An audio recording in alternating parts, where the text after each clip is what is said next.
Nexxlegacy Radio. I'm Brandon in the building. It's the Don Robinson Takeover. So many people out here turned up listening. Oh, boy. Here we go. And I have right here my partner beside me, Miss Denaya in the building. Chi-Town repping, but hanging out in Vegas.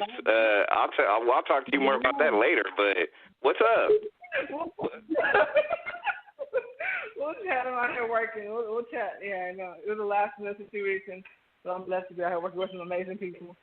Tell us the girl first, baby. Right. She's incredible. So, her. Yeah. Okay.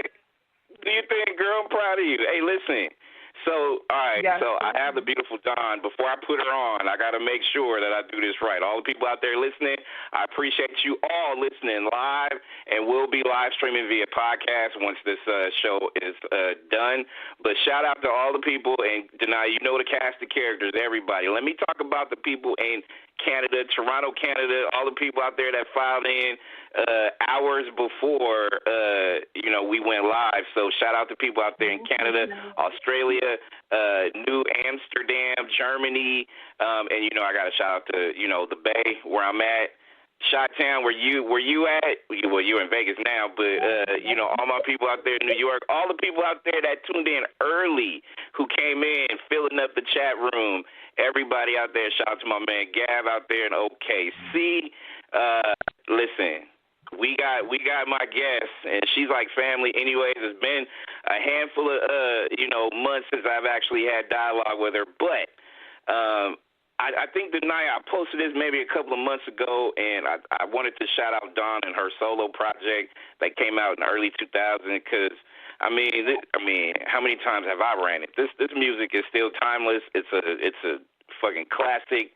It is something that I feel like a lot of listeners now in 2020 needs to pay attention to, and she's an Invogue goddess. So, she is the heart and soul of it. So if you remove the heart and soul, what do you have, Denaya? Definitely. I mean, what I'm saying? That last track was fire. Like, oh my goodness. I think one thing that I love about Donna, she has a beautiful. So I want everybody to follow. Dawn on Instagram. She's active on IG. So Dawn Robinson Diva on Instagram, and I'm gonna read her bio because her bio is it's CEO Stiletto Inc. Entertainment. She's a thinker, artist, author, visionary, diva, no doubt. She's the original member of Envogue, but like I said, she's a heart and soul, so, there you go.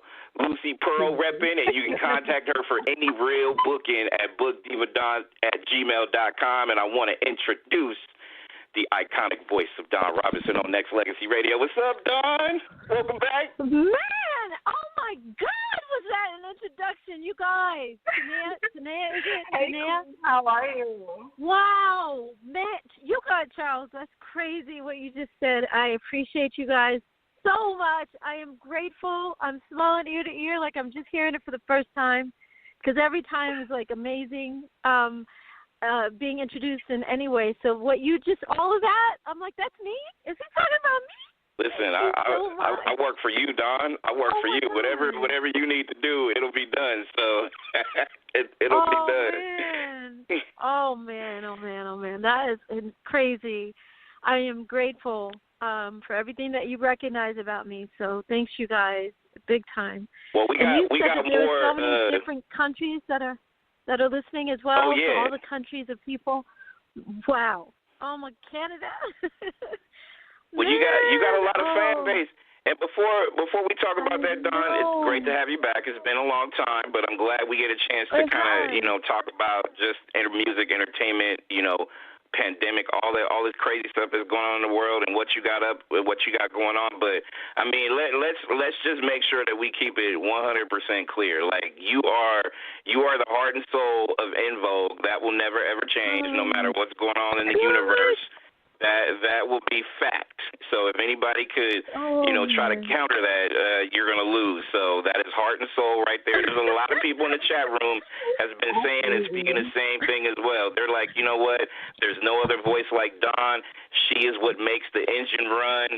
I'm getting all this on top of not just me being a fan, but also the fact that your fan base is not just you being a Invogue alum. You are solo artist, Dawn Robinson. You are superstar singer extraordinaire, Dawn Robinson. You are everybody that's listening right now is like they feel in everything that you're all about. So I just wanted to make sure I make that clear to the radio universe and to yourself before we get started. So there we go. I can't even think straight, man. Wow. Oh, wow. You know, it's been many years since I've been in the group, of course, and came back for a couple little things intermittently through the years. But, you know, I was always made to feel like I was not important in the group. Of course, the members of a group, instead of uplifting each other, would always put me down. And so to hear what you're saying, I always knew that it was different. I didn't see myself as cocky. I just knew what I brought to the table and, you know, my worth and the hits speak for themselves. All of that speaks for themselves. When I left, the group was different. I see it. Everybody else sees it. So to hear you say it and put it in these words is so, it's like my family saying it to me, but except you're a stranger. You have no vested interest, in other words. You know what I mean? We've talked before as an interview, but you don't have a vested interest in me. And so your point of view is very honest, and I am so appreciative. Wow. Just an avid supporter of music and appreciate the fact that, you know, you have contributed to, you know, a lot of people's lives with your God-given talent. So, you know, I'm only speaking what I feel, and I know there's a lot of people out there that feel the same way. And Denai, before you ask any questions, let me start, Dawn, by asking you, like, you know, this has been a crazy 7 months. You know, we got to wear masks and we got to be cautious as far as how we go out in the world. So how are you doing, and how's I think it was right in between, right with R&B Divas LA was still going on. I think it was the first season. So had the producers stuck with the original plan, that show would still be going on today? Wow. What I told them before I actually met with the crew and the cast and all that, the very first person that I met with for that show was a woman named Robin Schneider. She's what they call a showrunner. And we went to dinner. She took me out to a nice dinner wherever I wanted to go, so I had her go to a location near me, and I said, I wasn't interested in doing, they offered me to do Atlanta Divas. And I said no, because I thought it was going to be catty. I didn't want to relocate. I don't represent Atlanta. I love Atlanta, but I don't represent it. And I didn't want to move. I didn't want to uproot myself and go to Atlanta. So I said no, and I could figure the way she was talking, it was going to be messy. So they came back around to me about 7 months later and said, okay, we're going to do LA Divas. What do you think? And I'm like, now, okay, I live in LA. Makes sense.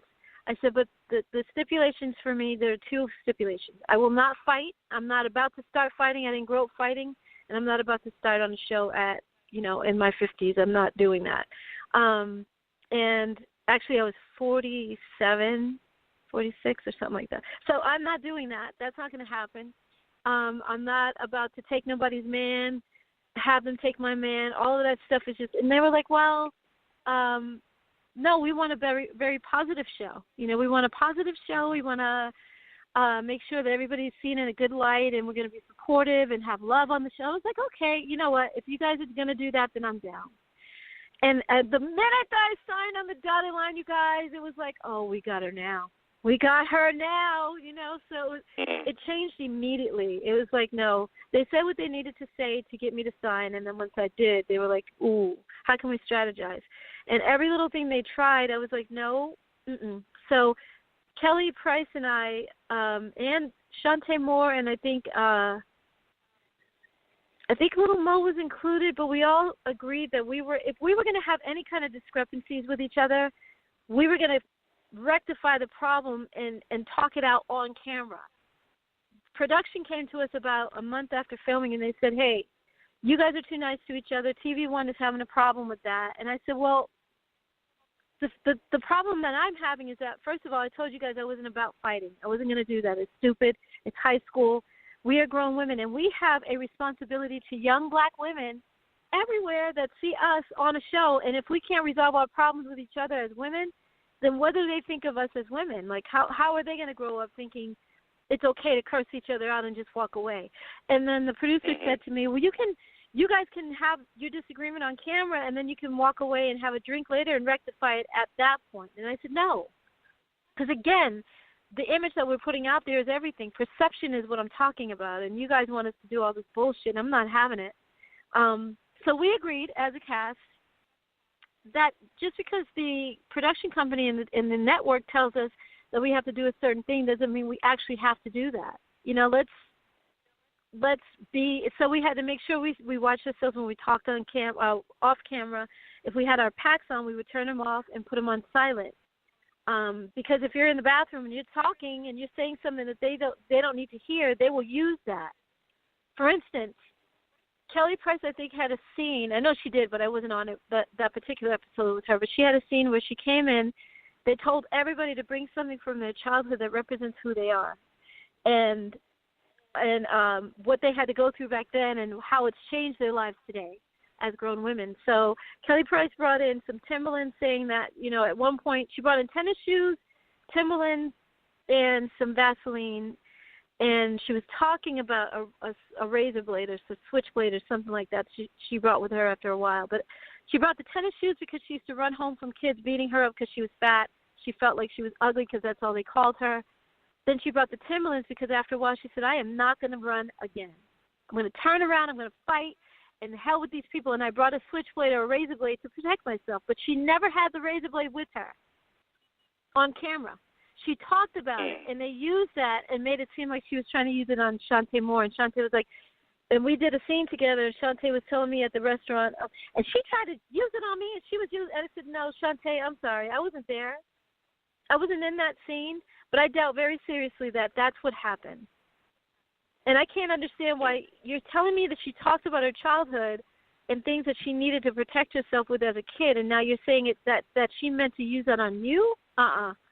I'm sorry. I don't believe you. No. And she was pissed at me as well because I wouldn't play the game. I wouldn't play the game. And what I was upset about in the end, I didn't go back. Let me see. They didn't have me back for about 4 months of filming because they had me back at the end of that week because every Monday I think they would have us reiterate what we saw, what happened in different episodes over the week before. And so you have that you would have, like they would do on every reality show, they have like follow-up. So you're sitting there talking about, and this is what happened at the restaurant, and this is what she told me when we went for drinks, and this is what she said at her house. And I couldn't believe her, you know, so we have to follow up with what happened in episodes prior. And they wanted me to move my head back and forth in my neck and all that, girl, please. And the showrunner was like, well, Dawn, can you just, on camera, can you just do this, like, suck your teeth and just like, girl, bitch, I'm not the one. I was like, oh, so you want me to be the black girl, the step and fetch it woman? No. No, see, Robin, I don't do that kind of stuff. I don't talk like that, barely talk like that with my friends. And if I do, that's behind closed doors with my friends. But to represent myself to the world, I'm not bringing that to my young black audience. That's not going to happen with me. Right. It's not. And I keep smiling because you're going to try to get me where I look like I'm down or I'm depressed or I'm angry. You're not going to get the angry black woman. What I didn't like in the end is that the reunion show, I didn't go for that reunion show. Kelly Price and I agreed that we weren't going to do it. And then I hear somebody told me, oh, yeah, Kelly Price, I watched it, and Kelly Price was there, and she was talking to all the, I was like, wait, Kelly was there?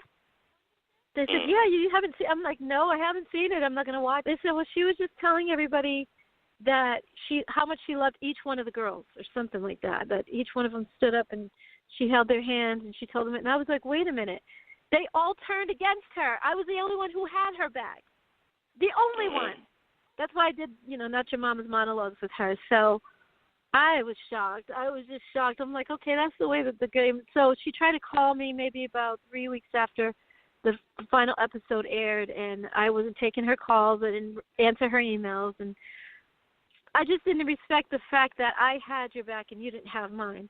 Even if you could tell them that you loved them, each of them. I don't know why you would do that when they turned on you, but you could do that. What I didn't appreciate is that I had your back and you didn't make sure. They talked about me and Dawn is this and Dawn is that, but you didn't have my back and say, wait a minute, Dawn's not here to protect herself, and I'm not going to let you guys talk bad about her. That's not going to happen. Right. That's what all I needed was for her to have my back, the way that I did with her. She didn't have to fight nobody. It wasn't about that. It's just being woman enough to say what was real. And I was, like I said, the only one to have her back. And sometimes that's all you need at the end of the day. Don Robinson is my guest on Nexxlegacy Radio, and sometimes, and this is what I took from it, because, you know, especially like, because that's when you and I, Don, first kind of linked up as far as interviews. It was like prior to that, and then like I looked at it and I was like, because, you know, Don, I don't know you like that, but I could tell it felt awkward for you, like towards the end. Like it felt like you just wanted to get the hell out of there, and you just didn't want anything to like destroy the reputation you were building for yourself. So that was the vibe I got. And then we had a show, and we kind of talked about it the night, you and I, and we were like, you know what? It just made the whole. It was just teed up like how you broke it down, Don. It was like basketball wise, like they do that and they do it faithfully. Like they do it all the time and they don't care. But to your point. Like, you know, if they say, look, we're going to have a nice show, it's going to be healthy, happy, you know, they don't like that. They want some cat fights. They want something that people will get the ratings up, and then they're just basically trying to tee it up to make people look, you know, a certain way. My question to you is, would you ever do something like that again, or is it just something that you're just like, okay, I lived and learned, and I'm not doing this stuff again? Well, they are never going to have a show where the only shows that they have that are positive are, because I asked them, I said, why is it that you guys are coming to us after a month saying that we're too, because after a month of filming, they came to us and said that TV One is not liking the fact that you guys are too nice to each other. And I said, no, what it really is, and I'm just going to put it out there because it was just us, the cast, and a couple of the producers. And I said, what it really is that we're not hitting each other over the heads with glasses. We're not taking each other's men and bitch this, bitch that, and you don't like that. I said, but if you let enough time go by, the niceties, because we just met each other. I don't know Shantae Moore. I don't know Claudette. Claudette doesn't know Kelly Price. We don't know each other as a cast. Michelle, I think I met her, I don't even know when, but I met her over the years, but I still didn't know her. I said hello, and we gave each other acknowledgement about our music, and that was it. We moved on. And so we didn't have enough time, but given time, just like anytime you get a new job, you start off nice, everybody's nice to each other, and then after about 6-7 months, y'all know each other, and you become a family. I said, so if you give us time, we can have a natural disagreement, and we can resolve it naturally as well. And they were like, well, we don't have time for that. We have money to make, and if you, Dawn, pointed at me directly, don't like what's going on here, you have to figure out if you want to be on the show. And I said, but you, Leslie, because that's his name, you knew that before I signed to do the show, I didn't want messy. So you guys lied to me. You're trying to call me out in this meeting and embarrass me, but that's not going to happen. So we never got the chance. Like, I was dating a white guy from Wales. I wanted to talk about the fact that some black people have a problem with mixed relationships. I wanted to deal with that stuff. Why is it that who I sleep with is a problem? Why is it who anybody sleeps with is a problem? It's just so stupid. Again, we only have 100 years in a lifetime, if that. If you make it, homeboy, what's his name? Alex Trebek just died today, or died a couple of days ago. He was 80 years old. Like, that's not a long time in a lifetime. My mom is 4 years shy of being 80. So life is not a long life, and I don't care who you love. Who you're in bed with and what you do is your fucking business. And that's how I wanted to explain it. I was trying to talk about, you know, my ex-husband was abusive with me. A lot of fans don't even know I was married, and I wanted to deal with that because there are young black women that are involved in relationships right now with men that are beating them. Let's talk about the things that are real. You know what I mean? And let's deal with the fact that Kelly Price has been big all her life and was really insecure about herself. Let's talk about it because that's the only way we can get past it. How she got teased. That's so important for young people. They kill themselves today because social media makes it a lot worse. Cell phones, you know, they put their pictures up, fat ass and all this stuff. They talk about little 12-year-old girls who are overweight. And they literally take themselves out because they're fat and their friends don't like them anymore or they're talked about. They didn't want to get into the real. I told them, I said, I have given you reality.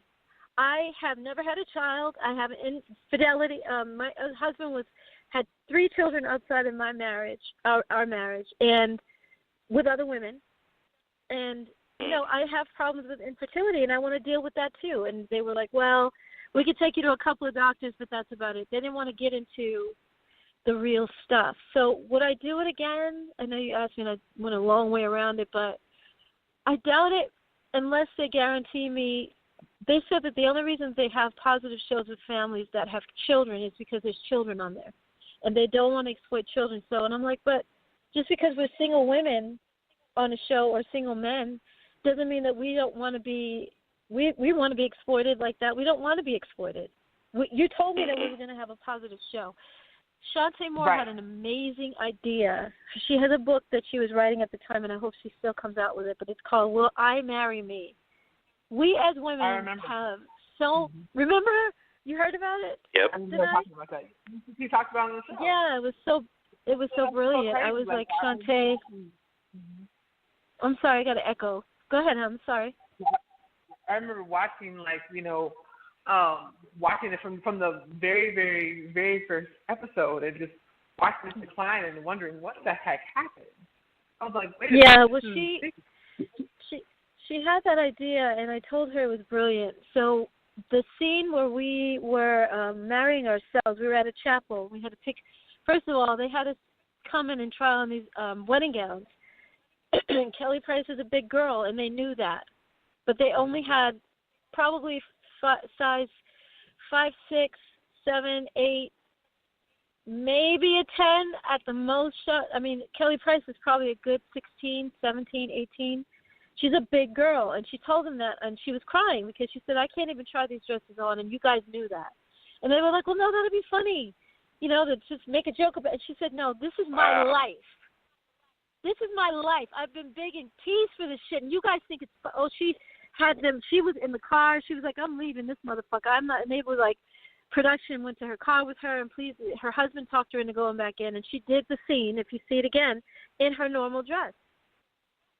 Because, you know, they didn't have a way for her to get the right clothes, the wedding gown. So stuff like that it's just not funny. To them, it's ratings. To them, it's ratings. To us, it's real life. And I told them that. I said, I talked about my ex-husband being violent with me, that the fans don't even know I was married, let alone had a abusive husband. And the fact that he had children outside of our marriage is also embarrassing, that I have not had children, and I started crying in the scene. And after the scene was over, they came running over. Production was like, oh, my God, Dawn, we were crying back there. Oh, my God, you're so amazing. Oh, this is the type of stuff that gets ratings. You're going to be the favorite on the show now. And I said, you guys don't understand. And I was still crying when they came over to me. And I was like, this is not ratings. That's why I have a disconnect with reality shows and shows of, you know, to me, reality show, and I think, Don, and unfortunately you learned a heavy lesson as far as reality shows not being real because you experienced it firsthand. It just seems like so many different, you know, people go through certain things that they don't want to spotlight because it's not going to be a ratings grabber for some of these people. But that's what takes away the soul of television. I think you and I, we're roughly the same age, but, you know, we grew up in that age where we, even though we knew sex sells, sex was out there, it was never carried a certain way at a certain period of time. And it still turned into a thing nowadays where that's all you need. If you don't have sex sales, or if you don't have something chaotic, then you're never going to go far in life, and that sucks. And my question, Dawn, is, you got a book coming, right? This is what I've been hearing kind of off and on. Is that something? Okay. So, first off, I want to get it. Can I buy it now? But also, will a lot of your experiences in, you know, life, music, you know, everything kind of all encompassed into this book that you're creating? Yes, it's all in there because. Just to go back real quick about what you were saying about reality shows and sex sells, I understand being sexy, but when you're overtly sexual and you over-sexualize our children or people's children, I don't have any, but, you know, young America that's watching us, a young global, in my case, the world watching, what we do. So we are responsible as artists and athletes and entertainers and, actors, actresses. We are responsible for that. Unfortunately, kids will listen to us before they listen to their own parents a lot of times. If Michael Jackson said it when we were kids, we were like, oh, my God, Michael said, because we believed in him and we saw him as our peer. So a lot of times people will listen to a celebrity before they listen to their own family. We have a huge responsibility, and I think it's gone downhill, like you said. It was sexual. It wasn't overt. It wasn't in our house, like in our faces, I should say. It was kind of iffy, and we knew it was out there, but it was like, I couldn't even sing the song, move it in, move it out, push it in, all about disco lady. I wasn't allowed. Because my mother knew what he was talking about, move it in, move it out. She knew. I didn't know. Funky Nassau, we weren't allowed to say funky. Oh, my God, we were not. It was like that. And that's when life is innocent. Hey, Don, I think, giving him something he can feel, the video was sexy. It wasn't like over the top, sexy. like crazy, but it was sexy. The way, you know what I mean? Like there's a difference, and I think people forget that. Like they just want to see something that either they're starving for, or you know how it is. We grew up in that age where it's just kind of like even if you show a little something, that's all you're gonna get until. Whenever, you know what I mean? Like, that was it. Yes. I was just watching something on Sarah Vaughan, and then I went over to Ella Fitzgerald on YouTube. It kind of clicked to the next video, and it was Ella. And I was thinking, these ladies didn't have to do anything but stand there and sing. They weren't selling sex. They were selling their vocals. They were singing the songs about life and things that they've gone through or may not have gone through. A tisket, a tasket, I lost my yellow basket. It wasn't even, she wasn't talking about, I don't even know what the yellow basket was, but it didn't sound nasty. It sounded innocent, okay, So we have changed so much, and I hope that things get back to, I know it sounds old-fashioned, and kids have the world at their fingertips in their hands with their phones. So they're going to see things that you and I, even as adults, are shocked to see. Kids are getting all that. So I keep telling people, as much as it feels like God is not here because we have COVID and crazy people talking about they want to be president, and one president leaves, that's crazy. We got another one in there, and just because Kamala is here, it's great that she's here. I'm happy that there's a woman and that she happens to be black, but she's a pawn. I see it. So I just keep saying, Father, I know that there's a hidden agenda behind everything, and I pray for protection on this planet, because I don't go to church. I'm not overtly religious or anything, but I do know that there's a higher power that created all of this, all of us, trees and grass. We can't, human beings can't grow all that. They can't create it. They can grow it, but they can't create it. You know what I mean? So I don't give up hope that God exists and that it's going to be all right. Like things, and we just left 2020. We're getting ready to leave 2020, and that to me, when you reset your clock and it goes to zero, or even in your speedometer in your car, it goes back to zero. Number one is the next number. 2021, I'm not a numerology person, but I was like, I got to think about that, though. The number one is the next year, and that's going to be the restart for everything. There's something happening that I think globally is going to affect all of us in a very positive way, just because of all this mess that they created here.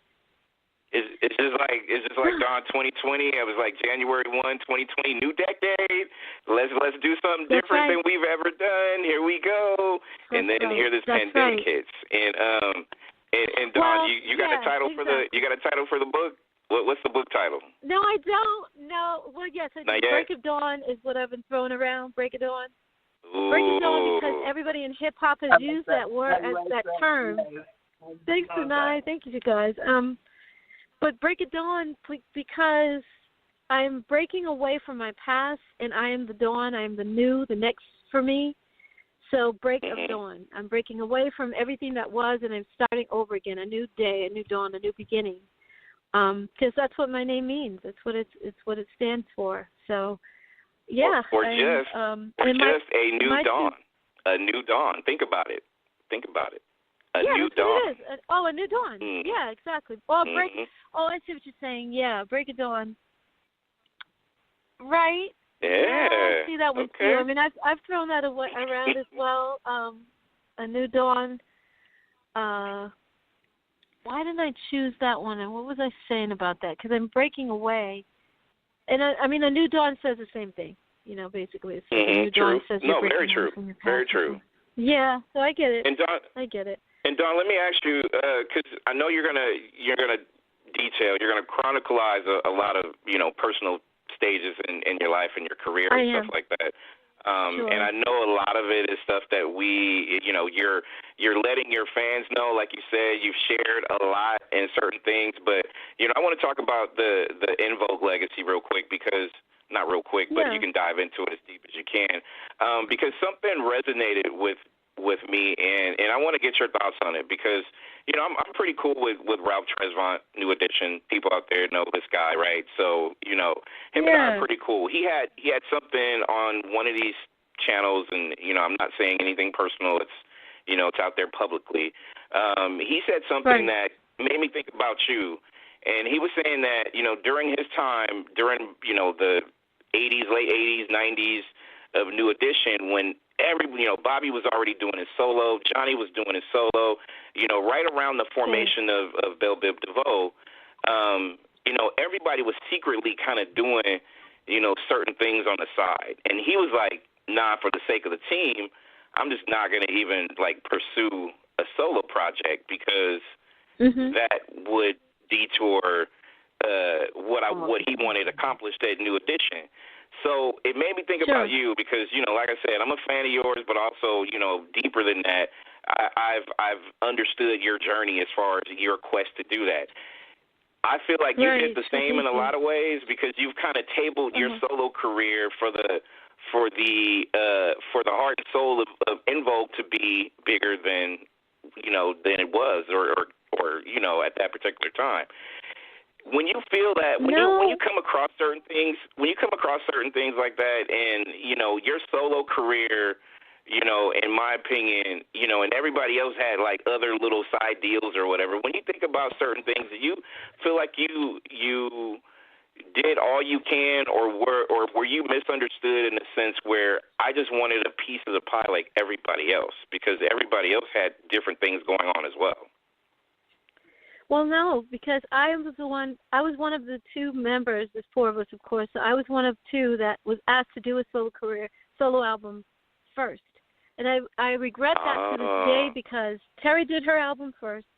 The record company knew that we were trying to renegotiate our contract. We had done two albums under the same terms as the first. So Born to Sing, we had a certain term. We had terms in our contract that we were like, okay, fine. Everything we got, we were accepting, because we had no choice. We were brand new. The record company hadn't really put any kind of money into us, so it was not their vested interest to see that we succeed. If we do, we do. If we don't, we don't. They weren't trying to spend a lot of money on us, and so when we hit and Hold On was huge like it was, that's when the record company was like, whoa, and that's when we sold, I think, 5 million on the first album, and then started the recording on the second album, and Maxine kept asking our producer, aren't we supposed to renegotiate or do something? She didn't know what it was, because we had never done this before. This was new for all of us. So isn't there something that we have to do right now? What's happening? What are we supposed to be doing at this point?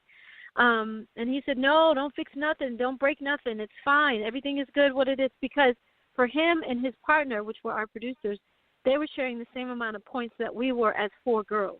So for them, it was only two people. They didn't have anything to squabble over. But with the four girls getting the same amount, there was nothing for us.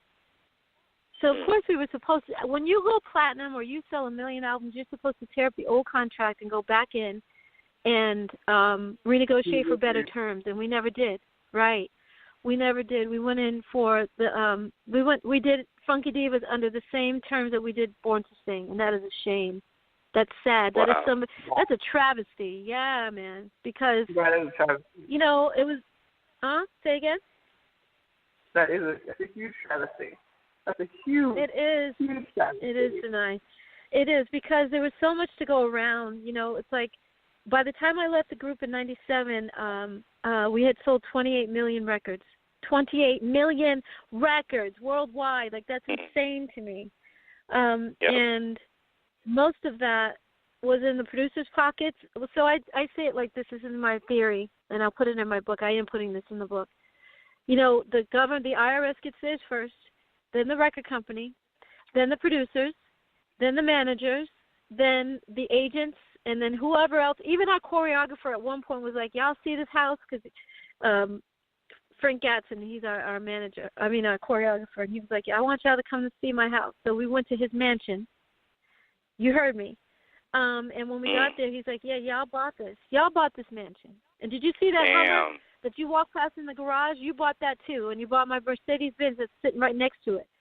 And if y'all don't come back together, you ain't going to have nothing, and blah, blah, blah. I was like, wait. And I sat on his steps in his mansion because he had 2 sets of staircases. One goes up one way, and the other goes up the other way, and you can go up either side to get to the top and either side to come back down. And I sat there in his house, and I just cried. And Terry sat next to me. She's like, but Dawn, that's why we're back together. This is 2009. That's why we're back together, so we can make sure. I said, Terry, we should have had that back then. That is what I was trying to tell you guys. It's not to say that our choreographer did not deserve his mansion. It's to say that we deserve it as well.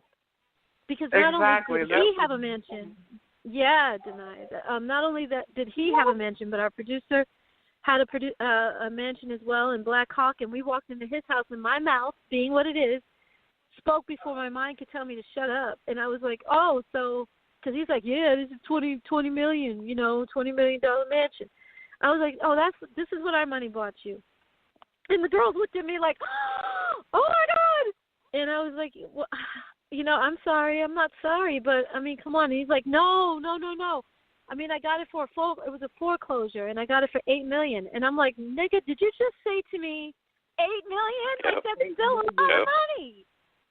That's of your money, of the group's money. Right, of our money. Thank you. So, again, it wasn't that he didn't deserve it. It was that we deserved it, too. Cindy should have had one. Maxine should have had one. Terry, me, and yeah, we all should have had the same thing. So I'm going to put all of that in the book, not because I'm being messy, but because a lot of people are like, oh, you're talking about the girls and blah, blah, blah.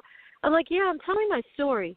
I'm telling you how I saw it. Right. Terry was dating our producer first, and she was dating him, and that is what really was divide and conquer in the group, because she started her solo album, like you were talking about a little while ago, first. And then the record company, knowing that, came to me and was like, okay, Dawn, we're going to offer you a little bit of money so that you can be quiet, and we're going to put you in this too. And I was like, cool. Because Cindy and Maxine and I couldn't come to terms. We couldn't do anything we could do things without Terry, but the record company knew that we signed as all 4 of us, and they weren't trying to renegotiate with just me, Maxine, and Cindy. Right. So without Terry, because Terry was over there doing her solo album, we couldn't do anything and really renegotiate without her. So, it was like no shade being thrown, Dawn. But how did her solo album do, by the way? How did it do? It didn't do good at all. It didn't do good. Yeah. Okay. I knew the answer, but I think everybody knew. I just wanted to throw that. I mean, no shade, and I'm not throwing shade, but not only that, Charles. Not only that, the People magazine was talking about her album like it's sitting in the bargain bins in the basement of Macy's or something like that, damn. or one of the department stores. Yeah, so I mean, it's no surprise. I was shocked because I liked her single. I think it was called Wherever You Are. That's her ballad. It was a ballad. Beautiful video. But the rest of the album that was supposed to be our En Vogue album. We were supposed to renegotiate. We had agreed, the 4 of us, that we were going to sit it out for this next album because we need to renegotiate better terms. So the 4 of us, Cindy, Terry, Maxine, and myself, agreed that we weren't going in, and all of a sudden Terry was in the studio. What? Why are you there? We called her at the studio. Well, you guys, me and Denny have our thing. Yep. Me and Denny have our thing, and I don't agree with you guys, and I don't want to make decisions. I'm just like, I'm neutral. I'm like, Terry, you can't be neutral. You're either on our side or you're on their side. You can't be neutral. Mm-hmm. This is us and them, and we have to make sure that we protect ourselves. What do you mean you're neutral? Well, I don't agree with you guys on what you want to do, so just go ahead and make decisions without me. And that was like, bitch, we can't. I'm not saying in a mean way, but, yeah, we can't do that without you, and you know that. So she went on to record that album. Then the record company came to me, and I was like, yes, exactly, I will do this. Because my thing was, Cindy and Maxine didn't want to hold Terry accountable. And even to this day, we have talked about this and talked about why the group broke up and what happened. And Terry is always in denial, and I'm always telling them, you guys, Terry, you know that it was you. You know that it was you because of you doing a solo project. Even though the record company came to me after, I took it because I didn't want to lose my house. Right. But you took the deal first, so you left the group first, and I've been blamed for the group breaking up, even though you were the one who broke it up first. No, I did a solo album, and I did it with Denny and Tommy. Yes, you did it with our producers, but you were not in Invogue when you did that album. That solo album was solo. It was not an Invogue album.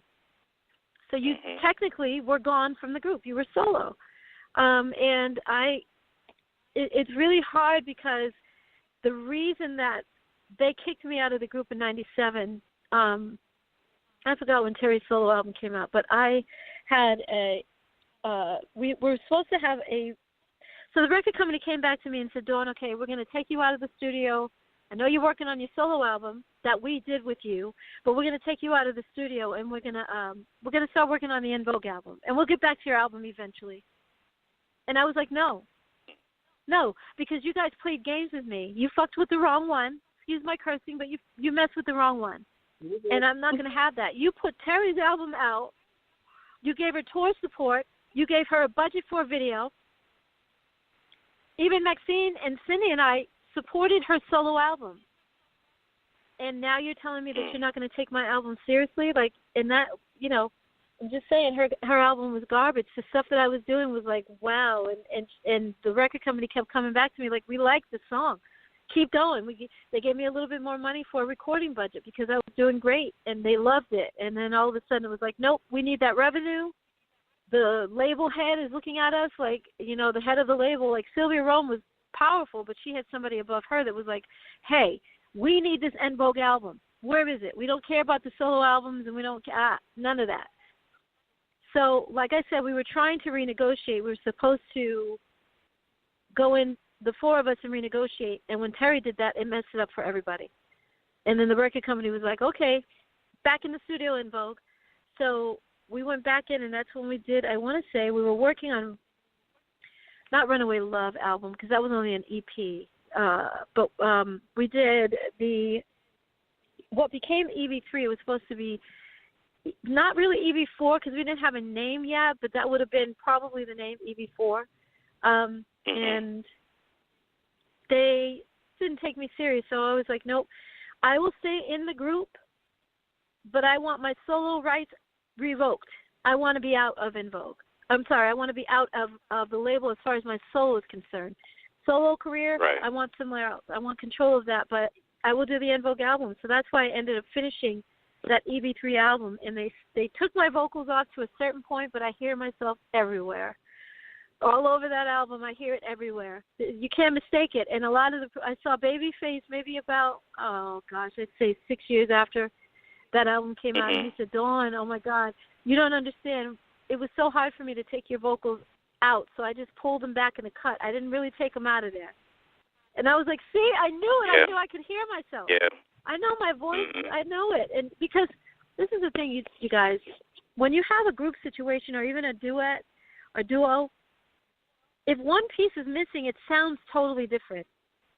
So even though there's a 4-part harmony, even without me gone, with me gone, it's going to sound different. Just like now with Rona in there and Maxine and Cindy and Terry, and Rona, it sounds like a different En Vogue. It is not our sound. Right. So what did I say earlier, Dawn, about taking the heart and soul away from En Vogue? Yeah. That's what you did. You did. Yes, you did, Charles. That's what you did. So that was it. Was that around the time that you guys did the video for Don't Let Go for the Set It Off soundtrack? That was roughly around that time, right? Don't Let Go happened in between that album recording EV3 and after Runaway Love album. So Runaway Love was basically it was remixing our hits and then one new song called Runaway Love.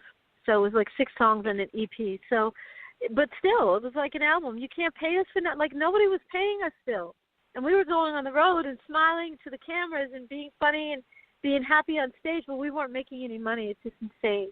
looking back now, how fast everything was moving. That's the sad part about it, because I've heard, like, stories from TLC, like, they didn't even get, like, their first 2 albums, they made no money at all, like, nothing. And, as, millions of albums sold, same thing with you, with En Vogue. Like, it just seems like, I don't know. And you're absolutely right what you said earlier. I've heard it from a lot of people in the industry.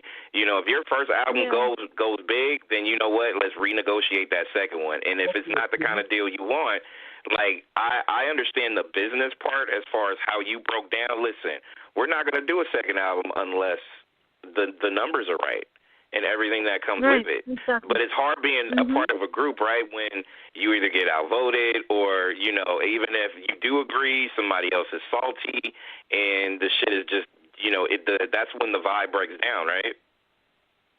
Well, in this case, it was because Terry was dating our producer, so that right there, her interest was elsewhere. Her interest was not for En Vogue. Her interest was for what her man wanted.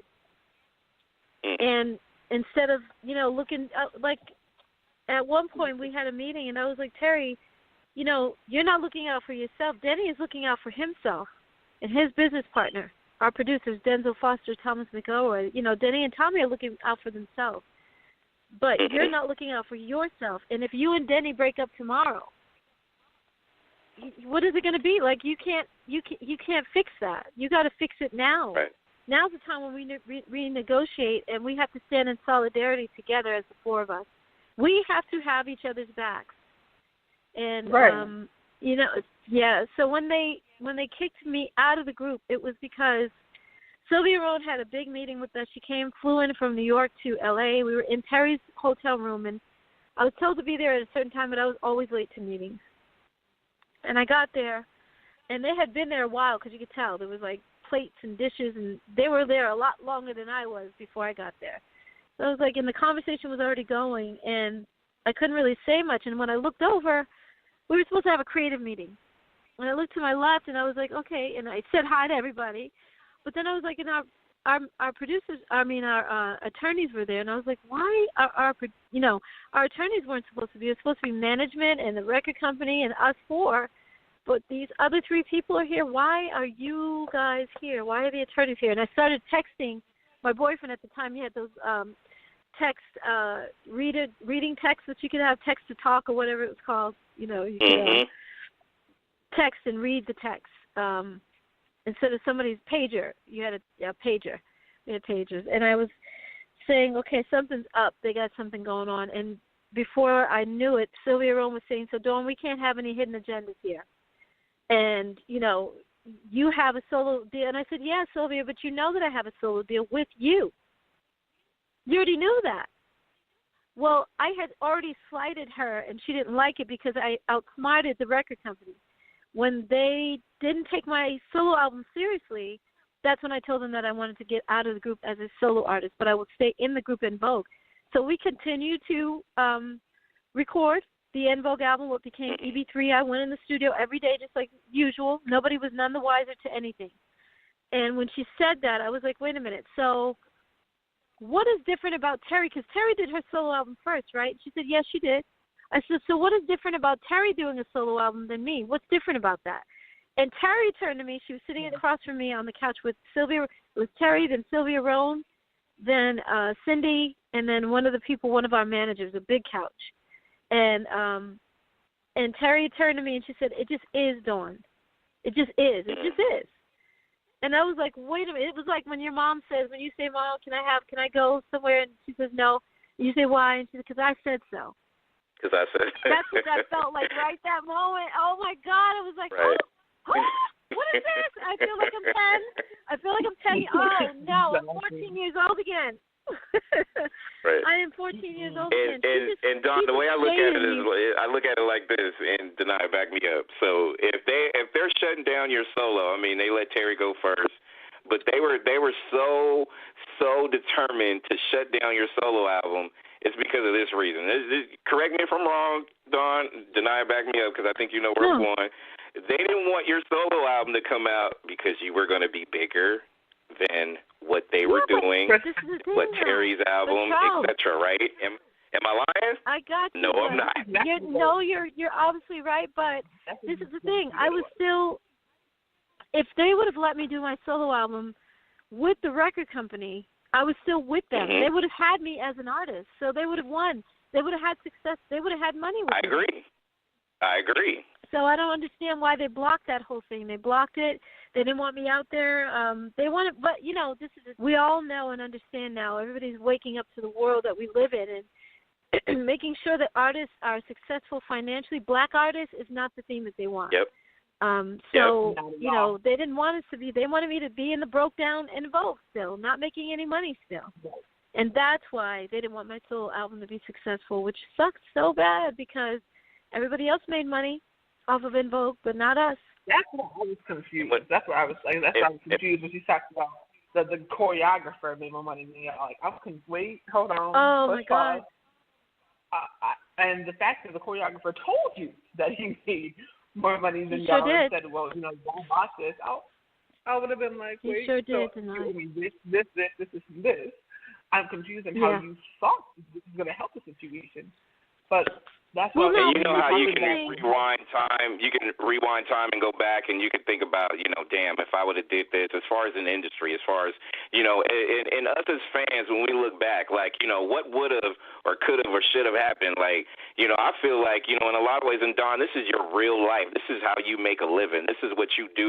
This is what a lot of people do in general. So it's just like what bad business moves can turn into like a lot of devastating situations when it comes to certain artists, and to me, it pisses me off to hear it because if they would have done certain things right, or they knew you were the heart and soul of Invogue, and I'm going to continue to say that to the day I die because that's how I feel. That's so if nice. They knew you were that, and they didn't develop a solo project and a project for you to be able to, if that would have transitioned to another, EV4, whatever the case may be, that would have just been a perfect marketing strategy, but instead they turned it into a shit show, which then turned into this. And let me ask you this, because I think a while back you guys did the 30-year anniversary or whatnot, and I never got a chance to ask you this because, Hold that thought, Charles, because I'm going to tie into what you just said.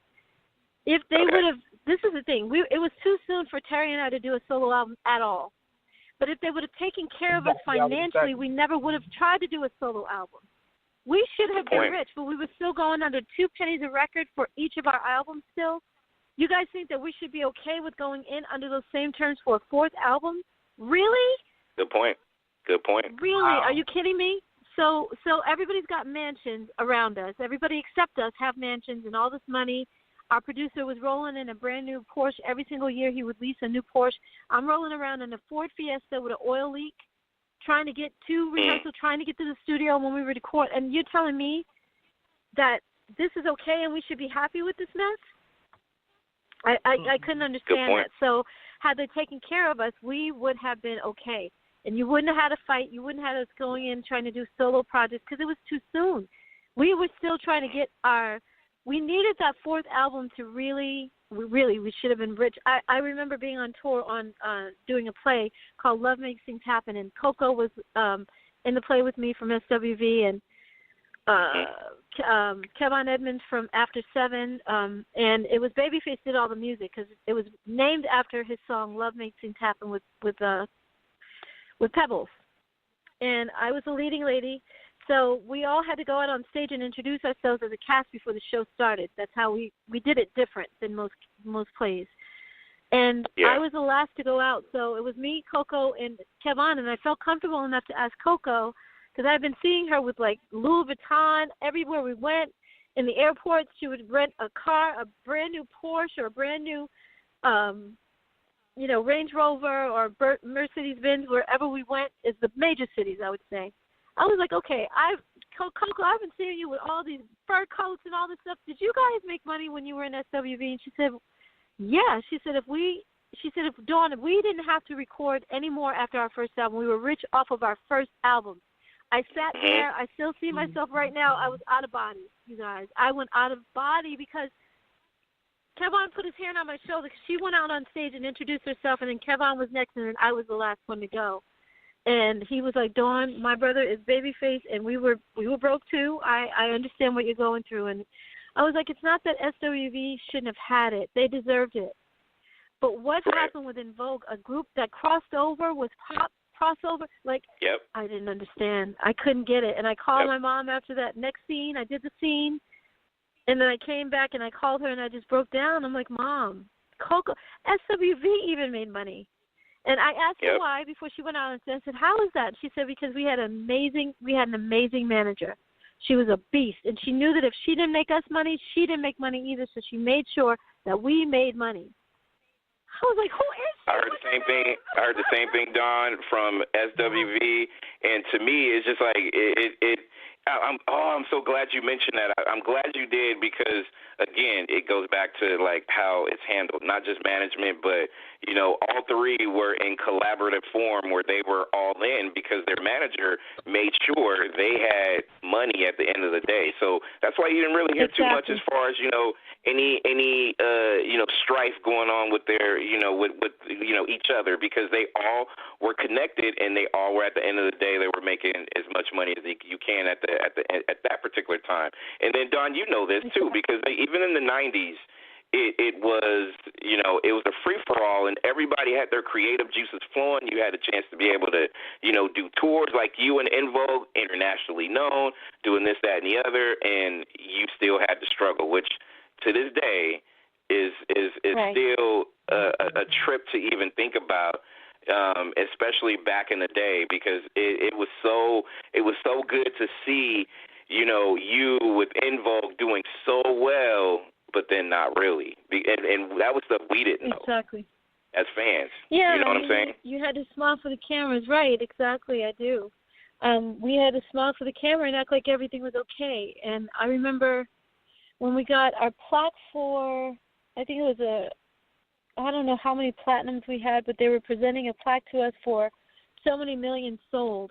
And I just felt like, okay, why are we accepting this shit? Because you guys have this big party for us and all that, but we're not making any freaking money. Like, why do I have to be happy right now? And the camera's clicking and all that stuff. Like, this feels so fraud to me right now. It feels so, it's shitty. It's not real. And you guys, Sylvia Rome was more than happy, drinking and having, you know, putting up her glass and everything. And I was like, wow, we are not rich. We're not even right. I didn't even care about being rich, but 2 pennies a record. Even with TLC, you mentioned them earlier. They said, Left Eye said, you know, we were making $1.14 per album. $1.14 is a lot more than 2 pennies. So you can imagine we didn't make nothing. That's like true. Nothing. Right. Yeah. That's very true. That's very true. How was the 30-year anniversary? I know there was a gal. You know, we seen pictures, all that stuff. How was that for you personally? Was it awkward? Was it? How was that whole experience? It was awkward. It wasn't supposed to be a reunion though, because when we had our meeting, maybe June of last year, we talked about the reunion, but the girls didn't want to call it a reunion. They wanted to call it a 30-year anniversary because they wanted to incorporate what is her name, Rona, in it. Yeah. So they didn't want to call it a 30-year anniversary, 30-year reunion because technically she wasn't there for that 30 years. And I was like, you guys, it's a trip.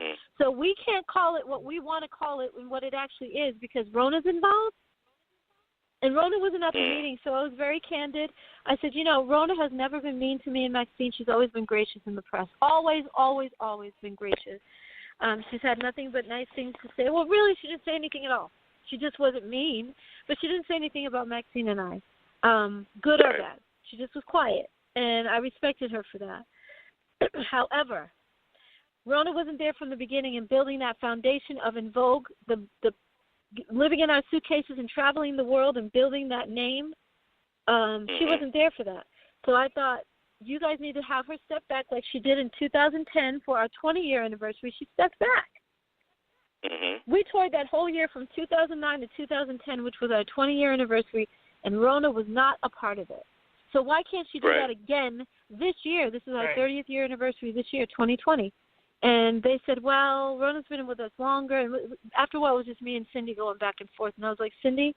And she said, yeah, and you know, Rona, has been with us for 13 years. It's longer than you and Maxine, and we sold. Damn. I think she said we went to number 11 on the charts, and I said, Cindy, I respect that, I really do. But those first 8 years was the biggest En Vogue ever was. Yep. The 13 years that she's been with you guys has not been as big as En Vogue was when we were there. And going to number 11, that's cute. That's really nice. I didn't say it like that. I meant that, but I didn't say it like that. I said, that's very nice. You guys went to number 11. However, when Maxine and I were there, we go to number 1. We don't do number 11. We don't do number 10, number 9. That's cute. Yeah, we go to number 1, honey. That's what we bring. So you're getting a lot more with us involved. In fact, when we did that charity, it was a charity event really for our record company, the head of our record company who signed us, Sylvia Rohn, wanted us to come do a charity event for cancer. I wasn't going to do it at first, so they got Rona in my place. I said no, and they got Rona. And Maxine begged me to do it and begged me, and I was like, okay, I'll do it. Okay, because we were doing a project with her and I called Funky Divas. We were calling ourselves that. We bought the name. We trademarked the name and all that. So I said, okay, Max, I agree with you. It will be a good look if you and I are there together. So I agreed to do it, and Rona was just there. She couldn't – once they said yes to her, they weren't going to pull her back out just because I was there, which would have been nasty. I wouldn't have had that. I would have said, you guys, that's not right. So she was there. Her harmonies are not the same with us, and I didn't like her voice. Like, she had a great voice by herself, but with us it didn't match. And I just felt different. I felt like – it just, I don't know, it didn't work. And her look, she's much taller than all of us. Cindy is 5'6", Rona's like 5'8", 5'9". So she's taller than everybody, and it just didn't match. And our harmonies are indicative of En Vogue. Nobody does it better, you know, and I'm always proud of us for that. Thank you. So, yeah, it just. I looked at it. I looked at it like this too. When I saw the pictures and I saw the stuff, I was like, oh, okay. You know, from a fan's perspective, even a media guy, like there's an opportunity if things can be able to kind of dwindle itself down when it comes to maybe there's a tour, maybe there's an album, maybe there's an opportunity because we don't get God willing everybody will still be here on this earth, but again we're not promised. Same thing I used to say about New Edition, I would say about Invogue. It's, it's never, no one knows because, they have a blessing. They have all 6 of their artists still on this earth. So you never know as far as their stuff. Same thing I say about Invogue because not just because I'm fans, but also because the timeless music that was created during that era, like you said, first 8 years, will never, ever, ever be taken away, no matter who comes in and joins the group or whoever does what, right? So I looked at it as that, but I'm glad you kind of shed some light on it from just from an outlook perspective, because I know it's not easy for you, Dawn, because, quote unquote, you got kicked out of the group. But also, it just that journey between the time you were there and the time that you left made it so awkward for you to even, do business with them. So it was for you to even try and not put yourself out there is commendable. Well, this is the thing, Charles, and thank you for saying all of that. I didn't just get kicked out. I got kicked out for doing exactly what Terry did. Terry did a solo album. Terry was away from us. She had tour, all that stuff. Like I said, they gave her the props, and they kept her in the group for doing the exact. It was a mirror of each other, except I had a better album. And I'm not being shady. I'm just saying it was going to be a better album. So why are you guys kicking me out? But you're keeping Terry. Right. There's right is right. Like when you have 2 children, you can't treat one better than the other. You can't do that. That's a bad parent. Yep. And so I couldn't understand why Cindy, Terry, and I hold this to them to this day. I just told Maxine maybe about in February of this year, we had it out with each other. That's why we didn't do the Funky Divas project, because she never stood up for me. And when you do things and you sweep it under the rug and act like, oh, that was years ago, get over it, it happened. No, bitch, this happened to me. This happened to me. Right. And you guys treated me like I was the wrong one, like I was doing something wrong, or that I was faulty, or that I was being shady or something. But you kept Terry in the group and you let me go. I don't understand how you think that's fair.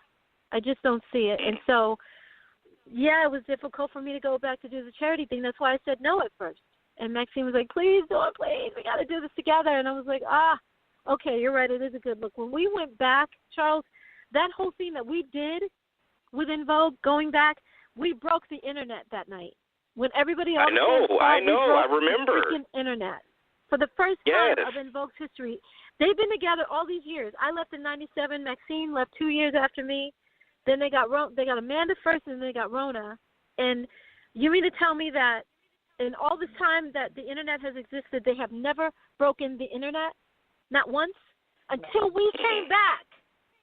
Yep. So, real talk, I'm just saying, and I'm not blowing myself up. It's like you guys made me feel like I was so insignificant and not important. I don't know how many conversations were had like that. Dawn, your dance steps were wrong. Dawn, your vocals are wrong. You have, all of this stuff. It's like, wait a minute.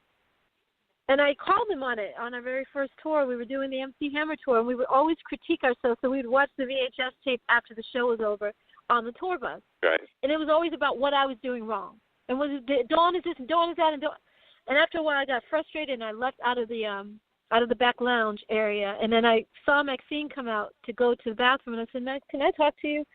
And she said, yeah, what's up? And I said, well, do you hear how you guys are talking about me? Would you like it if that was you in there? Because every single time we do a show and we get out the venue and we come into the bus, we change our clothes, put on our pajamas, and we talk. It's always about critiquing me. Dawn's steps are wrong. Dawn's this is wrong. Dawn did that wrong. Nobody else does anything wrong. I was like, Terry has been doing Hold On since the very beginning, and she sings the wrong note every single time we start the song. It's been since 1990. Wow. When she sings it wrong, and I always have to give her the key. When. Okay, so if she does it on her own and she doesn't ask me the note, she'll do when or when, too high or too low. And if I don't give her the note, so I've been giving her the same. And she was like, Dawn, say no more. She took me to the back lounge. She took the remote control out of Terry's hand, and she turned off the VCR, and she said, you guys, Cindy and Terry, we treat Dawn differently, and we're going to stop that today. And Cindy was like, no, we treat Dawn the same. No, we don't. No, we don't. Because every time we do a show, Dawn is absolutely right. We talk about how bad her dance steps were or how she missed this. But we all miss dance steps. We all miss notes. We got to stop it now. It stops today. And Terry was trying to argue with her, and I left out of the lounge, and that was that. So she stuck up for me then, but she hasn't stuck up for me since. And so I don't know. And I find that really very as far as being a part of a group, Don, I find that very sad to hear, because I'm like I said, I'm gonna say it. I probably said it 2 or 3 or 4 or 5 different times tonight. Dawn Robinson is the heart and soul of En Vogue. So for that to even, because of listen, like not just a lot of your leads, but your voice, what you encompassed, your the way you carried it when you were a part of that group. That's what made you a giant. That's what made you who you are. And like I said, listen, like and Denai, you know this too. Like when it comes to people who speak in their mind, I would rather have that instead of someone not telling me shit. I would rather you tell me what's straight up on your mind, in your heart, instead of just taking a fit. Yeah. You know what I mean? And that's when I hear this about them saying about your steps or your vocals, to me that's hella crazy. None of us had it down. This is our first tour. MC Hammer tour, so we were all learning as we went along. Nobody was perfect. At that point, we were all a mess. We were bumping into each other on stage. MC Hammer was like, you guys don't have a choreographer? Like, we didn't have it together. So we were all messing up. We were all learning. It was all brand new to all of us. And now, we went from doing clubs and stuff to all of a sudden we're doing arenas. We got to fill up all that space on stage that we would normally not have in a nightclub. Yep. So we were all messing up. That's what the point was, and that's why Maxine was like, Dawn, say no more, come with me, because she had to straighten that shit out. I was right. So, but it wasn't just that I was speaking up, and I was always feisty, and I would always speak up for the group all the time. It was always that. It was always like, wait a minute. Even in the meeting with Sylvia Rome that time, where I told you we were in Terry's room, I said, all of a sudden, so now you say that you have our backs because. And I'm supposed to believe that? I said, we've been with you for 8 years now. We signed the contract in 1989, and we came out in 1990. We've been with you for 8 years, and now you're telling us that you have our backs? Where were you 8 years ago? 7 years ago, 6 years ago, 5 years ago. Come on. You've never had our backs, and now I have to believe that it's different now? Really? There you go. So she didn't like it. I was calling her out on shit. I was too smart, and I've always been that. And I hope I don't sound arrogant because it's not what this is. I'm trying to just describe to you guys what I would say to the record companies and the fact that I would speak up about stuff. She didn't like it. It's always the whistleblower that they have to get rid of, the one who calls them on their shit, and that's what I was doing. And they didn't like it. And as anybody, because Dawn, it's a dog eat dog. What do you call it? Whatever you call it, however you say it, dog eat dog world, whatever. Yeah. Yeah. Yeah, and sometimes it goes back to what I was saying earlier. You have to assert yourself, because if you don't stand up for yourself, who's going to do it? Obviously, the group, right. And/or you got to do it for yourself. You really do. That's right. Yeah. So it would have been nice if the rest of the girls had my back. I mean, I was only ever speaking up for the group. If we weren't making money, this is the thing that kills me, Charles, and Deny. The fact that I was upset in that meeting when I left Terry's room, and they were asking me, so are you in the group or are you out? Because we can't have any hidden agendas and blah, blah, blah, blah, blah. And we need you to be, yeah, exactly. I was like, but Terry didn't have a hidden agenda with her solo album? Like, I don't understand why this is only me that you're talking to. And I said, but if you want me to give you an answer, I'm saying now that I don't want to be in the group. I'm out because you guys are not holding her accountable, but you're holding me accountable. I don't understand that. And it doesn't make any sense. Oh, I lost my thought. There was something else I was saying. But, yeah, it's been this way for a very long time. And I don't understand it. Yeah. No, go ahead. No, I was just gonna say, like, to me, and I'm looking forward to everything you have going on. I know the book is on the horizon. I said, it's just one of those things where I feel like, when it comes to music, entertainment history, you have a heavy hand in how a lot of groups were formed, a lot of how groups, harmonized. You have took that and took it up a level. And I know a lot of people out there are listening, and there's so many people in the chat rooms. You got to love your fan base. What I want to do, Don, if you don't mind, I'm going to play a song. I'm going to come back. There's so many people asking you about your album, or not album. Is there a single coming soon? Things like that, too. So I want to play a song. I want to come back. I want to get everybody kind of all logged in like they are right now, because there's just so many people out here who's, in chat rooms. So I'm going to set it off. And I'm gonna come back, and we gonna ask Dawn, is she coming out with any kind of single anytime soon, or what's the music plan for this iconic young lady here? So Dawn Robinson on Nexxlegacy Radio. That is my song. Right? Yes. Right. Absolutely. Oh my God! I think that's my favorite of my solo album. That one, and the number 4, which is Get Up Again. Set It Off just feels like a summer day. It feels like a long drive somewhere fun, and yeah, that's my song. I love it. Thank you so much for playing that. Awesome. Yeah. I was just grooving. I was like, yes. Let's get it. So just like, is there a new single or a new album dropping very soon? What's going on with the music? Well, as far as the music, I'm really focused on my book right now, because my book will lead to everything else. So the book will sell. The book will, I should say, bring in money for the album, because you got to have money to play, to record and all that stuff. So I was like, okay, if I do my album and put that out right now, then I can get the money that I'll need to record. But then someone brought it to my attention that I should do crowdfunding and raise the money through crowdfunding and have the fans kind of help me with the album. So I was like, okay, I don't like that at all. So I started researching and like looking into it. And there's a lot of celebrities that I was shocked that have done crowdfunding. The TLC has done it, De La Soul, Whoopi Goldberg, James Franco, the actor, James Franco, Kristen Bell. She's an actress. So I think she got the biggest. Hers is the biggest. Hers was, I think she asked for $2.5 million, and she ended up getting 5.7 or 5.6 or something like that million. So I was like, okay, if she can do it, I can damn do it. I'm gonna do it. So I agree. And let me say this. Yeah. And let me say this. Set It Off is not only like a favorite. I mean, everything on that project was. But Set It Off, it just makes you feel a certain way. Like I don't care if it's raining, and if I had a drop top, I'm rolling that shit down, and I'm going to blast that song and just let it be what it is. You know what I'm saying? So that's how I feel about that song. And I can put that song up, and I'm not trying to be, like, in a competitive, like, you know, whatever, but I can put that song up there with anything, period, and, you know, try and beat it. And that's how I feel about it. Still to this day, and that was early 2000, though. Think about it, and that still got juice forever. You know what I'm saying? Well, it was 2002. I came out with that in 2002. So we did. Lucy Pro was 99, 2000. But yes, my God, wow. So you mentioned. Thank you. And Dawn, you mentioned a lot as far as just how to. I guess, just, market and just, fun projects and things like that.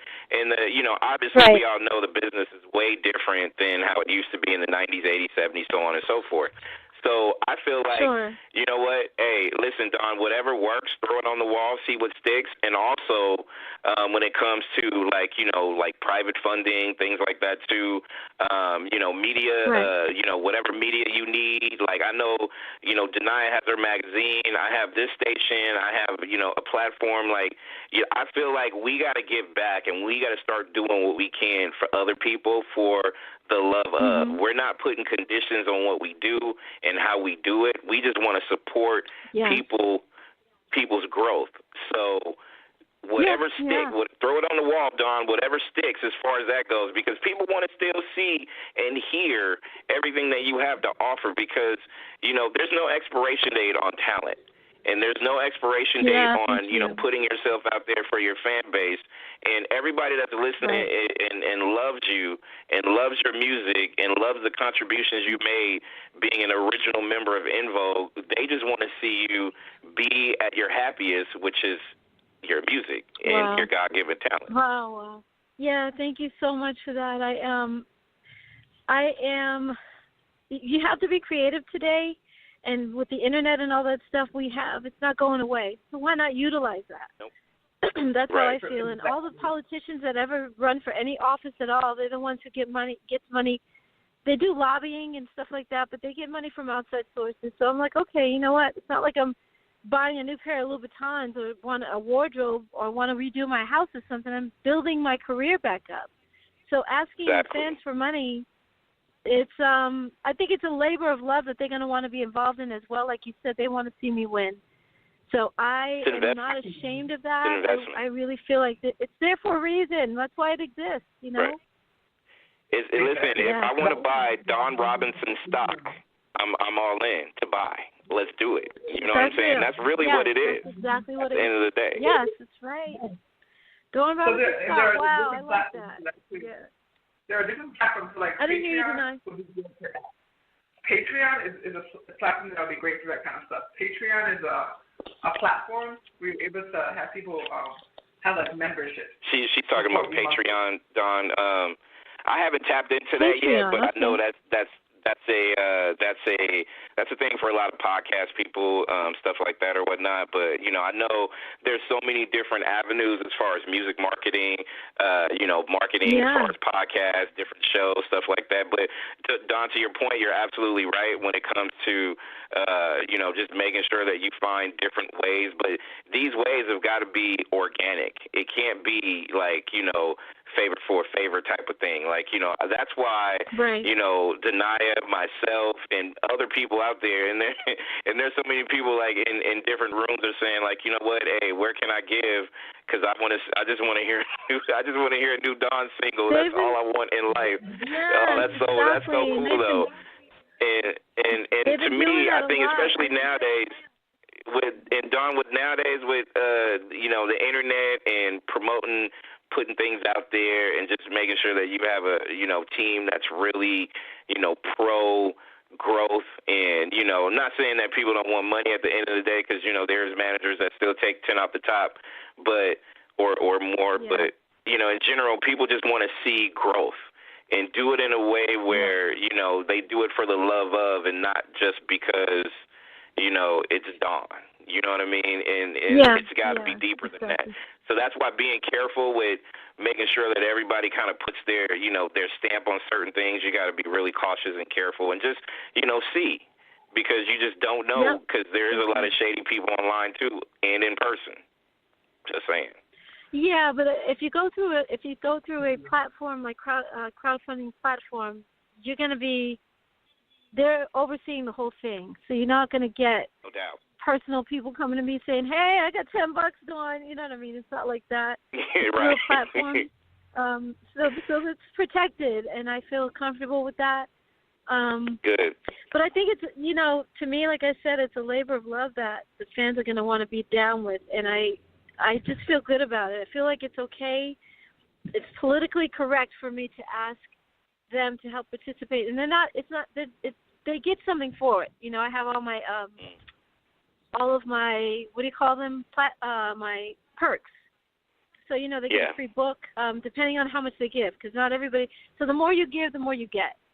And you know, their name on my album, a photo of them on my album for putting in a certain amount of money, or a 2-hour phone call with me if they give $1,000 or $100,000. Different perks give different things. Yeah, it's the way of the world, cool. And it's, you know, and you mentioned TLC and other artists who actually, and to me, I think this is the only way, because it's not a record label pushing your project out and you selling CDs or records from back in the day. If you want to go back deeper, you know, cassettes, 8-tracks, whatnot. But you know, it's way different. It's way different. Right. And I didn't want to go back to the majors. I've been there, done that. I've been there with the majors before, so I didn't feel like going back to do that made sense to me. It's like, why go back to what you've already done? You know the outcome of that. I've already been there twice with major labels, with Raphael and with Lucy Pearl and Envogue. So I just didn't feel like, you know, A&R people telling me what song I should choose as the first single, take the drums out of this song, take the guitar, it's too much guitar, like they told us for Free Your Mind, there's too much guitar. It's a rock song, people. It's a rock song. I mean, come on. Stuff like that. It's just stuck on stupid, and I just don't feel like I want to go through that route again. So, you know. No doubt. No doubt. Yeah, man. I'm excited about this. I think the fans are going to be really happy with it. I have Jerry in the chat room from Nebraska wants to know, what was one of the huge highlights that you had in your early career? Can you name at least two? At least two. One of the highlights in the early career was hearing our song on the radio for the first time. That was a highlight that I will never forget. It was 6 a.m., and my stepdad had gone to work already. He had to be there at 5, and then he called my mom, and she was getting ready for work, and she woke me up, and I thought the house was burning down or something had happened. I was in a deep sleep. And it was because our song was on the radio, and I jumped up and turned on the stereo and started screaming, and that was one of the highlights. And then another highlight was doing Sesame Street, believe it or not. We did Sesame Street, and we were like little girls when we walked in to see, oh my God, like, what's his name? Count Dracula was laying on the table. And Elmo, and you know what I mean, and Big Bird, and then all of a sudden, when the puppeteers put their hand in the puppet, they came to life like real. And I was just like, oh my, you know, you felt like you were 6 years old, literally. It took us back to our childhood. It was amazing. So it was magic. I mean, we've been seeing those characters all our lives, and all of a sudden, it was sad to see them on the table because I'm like, okay, they're just puppets. No, they are not. They are so real. It was like that. Big Bert and Ernie, like, come on, they were just laying right there, and then bam, they were alive. So that was another highlight. And there's a few, like even our album getting charted and seeing ourselves on the charts for the first time. There's a few poignant moments in our careers that I can go back through, but a lot of that again is going to be in my album, in my book, to cover it all, you know. Larry from where my neck of the woods, Oakland, California, wants to know when it comes to what? There you go. When it comes to groups, music groups, is it? We don't see it as often as we used to in the '90s. Will we ever see that again? Will we ever see what? I'm sorry. What was he asking? Music groups. You know, like another En Vogue or New Edition or Jackson 5, for that matter. You know what? Everything goes around and comes right back. So I would say yes. I mean, I'm developing. I would like to develop once my career is back on track again, and I'm financially in a place where I can afford to do this different things. I want to come out with a girl group called Glam, and I want Glam to be able to sing like En Vogue, harmony-wise. I want them to be able to dress like LaBelle, because LaBelle to me had like incredible. They were wearing glam outfits. Glam was a big deal in the 70s. It was a punk scene, and so they were wearing glam like Kiss. They were dressing like a male group, and we didn't care as black people. We accepted them just as is. We loved it. And then I want them to be able to play instruments like Climax. You know, so I want that girl group to encompass all of that and have their own thing. So yeah, girl groups will come around again. That's what goes around comes right back. Sarah G. from Tennessee wants to know, have you had any situations during your touring days that you've encountered male groupies?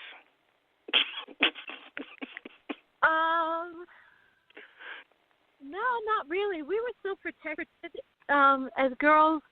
I didn't have that with En Vogue, but when I was in Lucy Pearl, I had more females coming on to me than ever. I could not, at any time, than any guy had ever come on to me for En Vogue. Can you believe that was crazy? Like, I couldn't believe it. Raphael used to tell me all the time, Dawn, do not come downstairs. After the show was over, we would go back to the hotel, change our clothes, and go back down to the lobby to go either eat in a restaurant in the lobby, or we would leave and go find the local food, you know.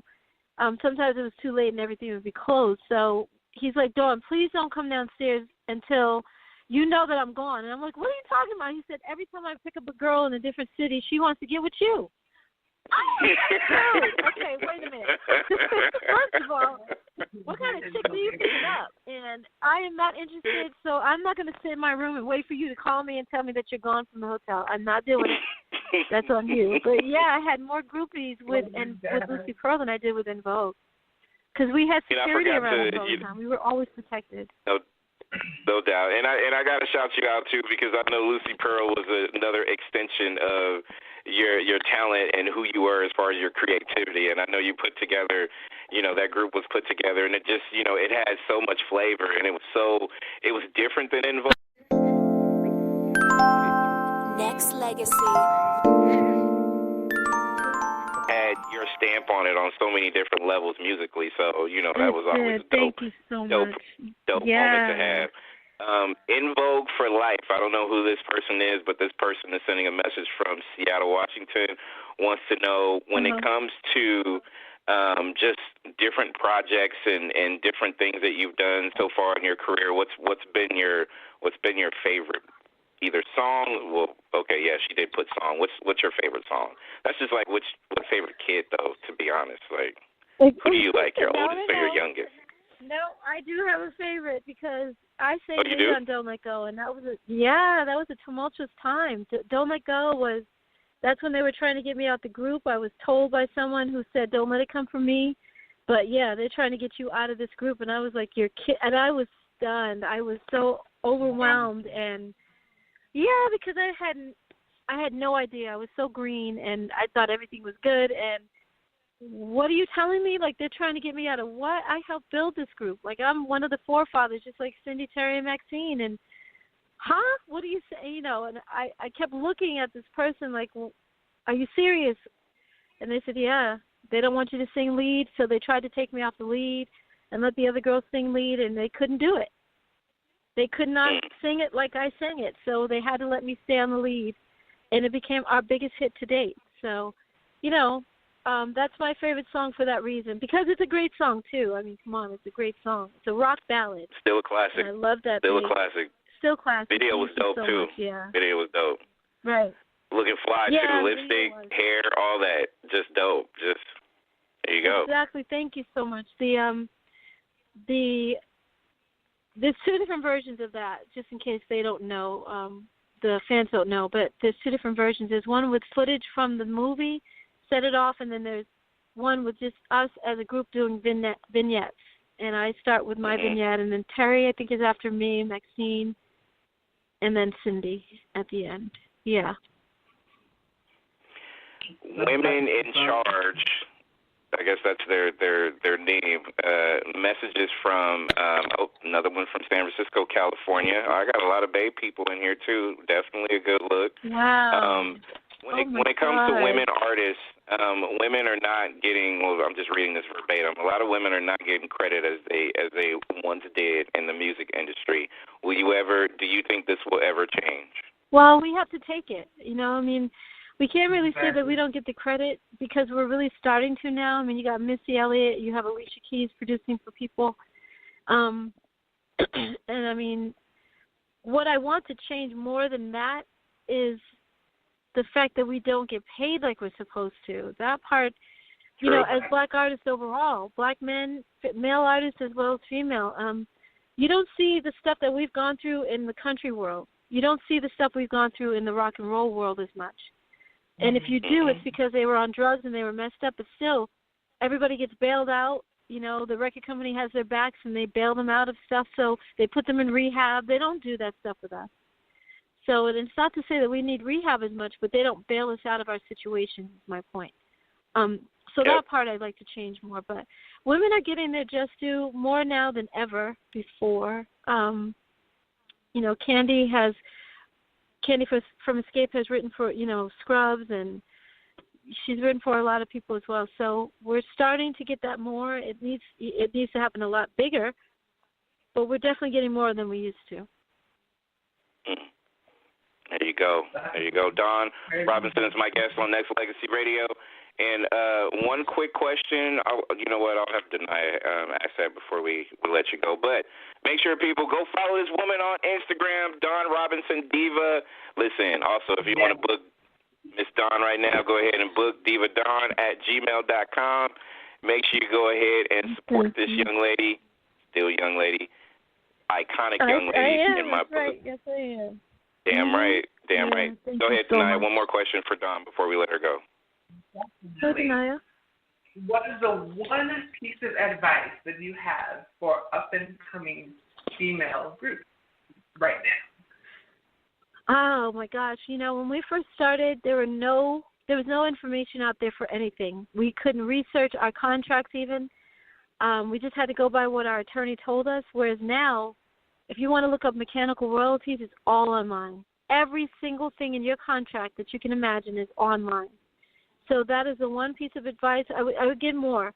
But that first piece is the piece that will set you apart. Now, again, when you're a new artist, you have to take the contract that you're given because you don't have the negotiating leverage. You can't say, okay, well, I don't like this part of the contract. I want this instead. You can't really say that because you are nobody yet. You haven't proven yourself in the market to say you have a fan base that says you have the right to say what you do and don't want in a contract. So you kind of have to take what they give you, but after you have platinum or more, sell platinum or more, then you can go in and renegotiate. The other piece of advice I would give, so online, all of that stuff is online. You can go on and research everything.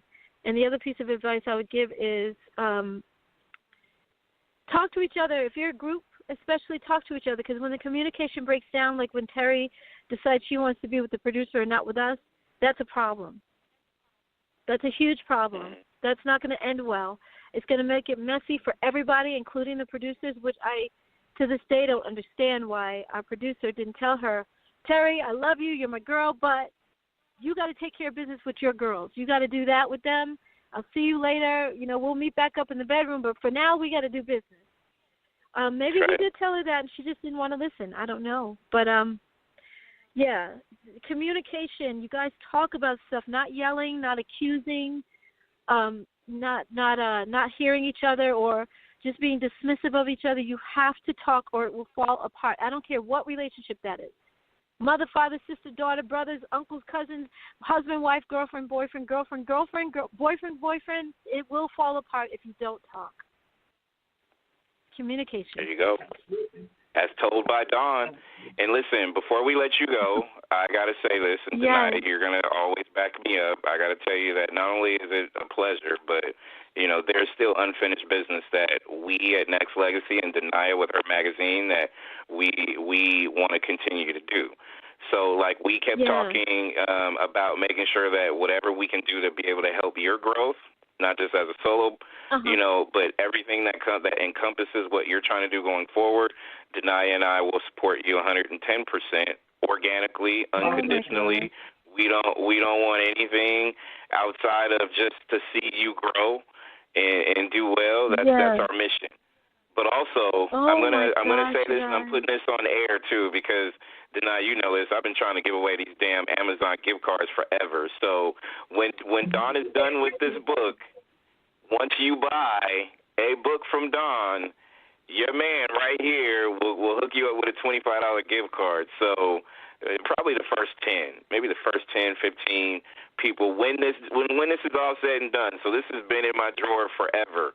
And I need people to come take these damn gift cards because I need to get rid of it. So, you know, we have some of these giveaways to give away because, you know, and we do it, Dawn, because not only we love what you're about, but we support what you're trying to do for yourself and trying to be able to give game to others because we don't see this often. We don't, and if we see it, somebody else wants something in return. And to me, that's bullshit.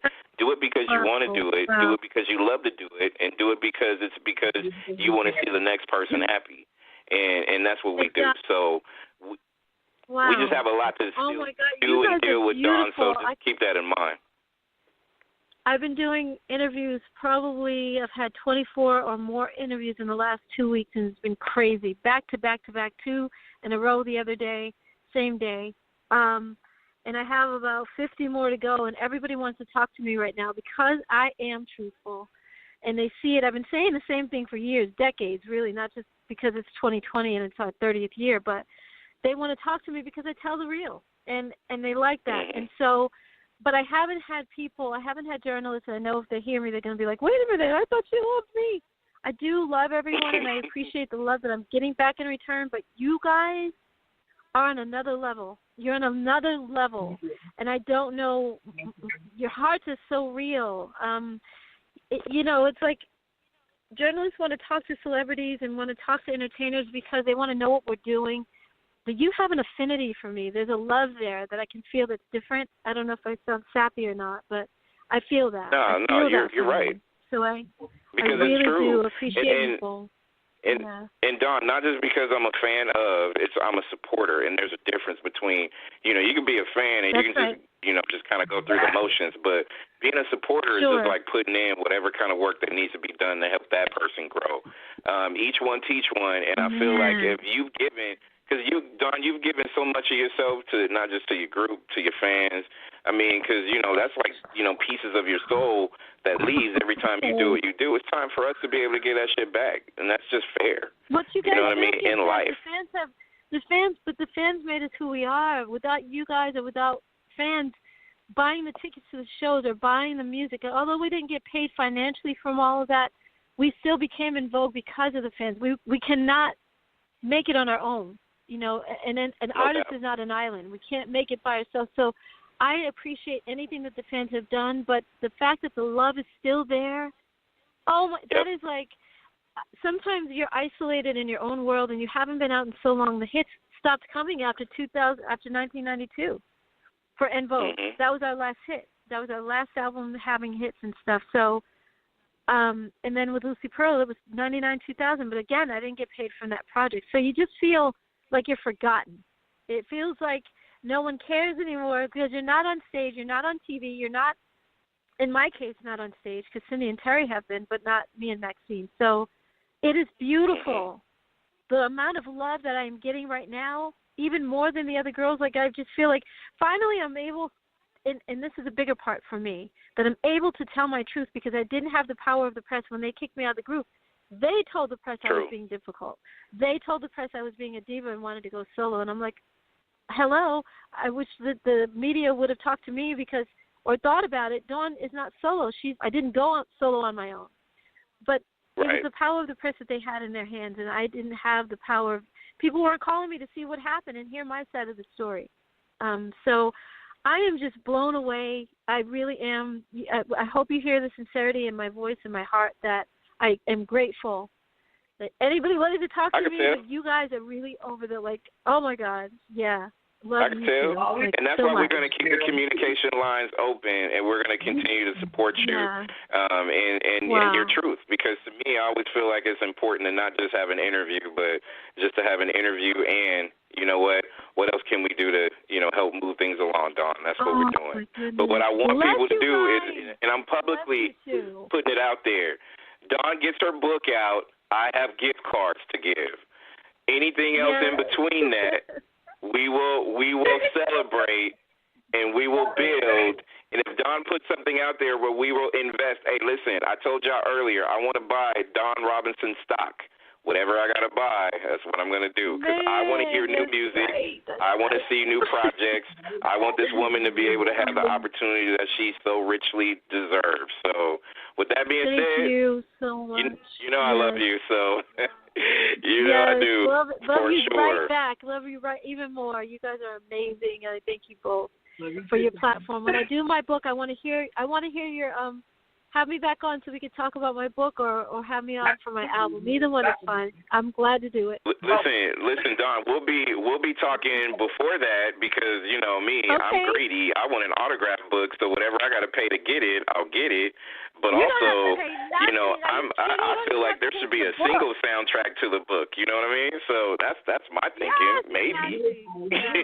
Well, that all comes from my crowdfunding campaign. So I got to get that out. There you go. Fall in the line. Yep. There you go. Once Dawn launches that crowdfunding, I'm there. Please send me your information so I can send you guys the book free. You're not going to buy nothing. Are you kidding me? You guys deserve. No. Are you serious? We'll talk about that off air, Dawn, because I love free stuff, but I want to buy because friends we always expect stuff for free, but you know what? Let me flip it and let me just make sure I make the purchase. But if you can hook me up with an autograph book, then I'll still buy the book. Yes, just an autograph. Anytime you can have an autograph book by Dawn Robinson, are you serious? I want it. That's another perk. That's one of the perks for my crowdfunding too. But you there you go. That is yours. Absolutely. There you go. Make sure you go ahead and follow Dawn on Instagram, Dawn Robinson Diva. If you want to contact her, book her. Make sure you go to bookdivadawn@gmail.com and just support. Organic. Make sure you go ahead and show as much love as you did, not just tonight and throughout her career, but also make it consistent. Do it. Invest. Yes. Invest. Oh, Dawn, man. got love for you. Yes. Got love for you. Same here. Oh, you made my life right now, you guys. Thank you. Bless you both. We'll be in touch, and I'll hit you with a message in a little while on IG. But Dawn, heart and soul of Envogue, don't ever forget it. Don't ever forget it. You have drilled it into my head. It is real talk, and I hear you, and I thank you for that. Thank you. Nexxlegacy.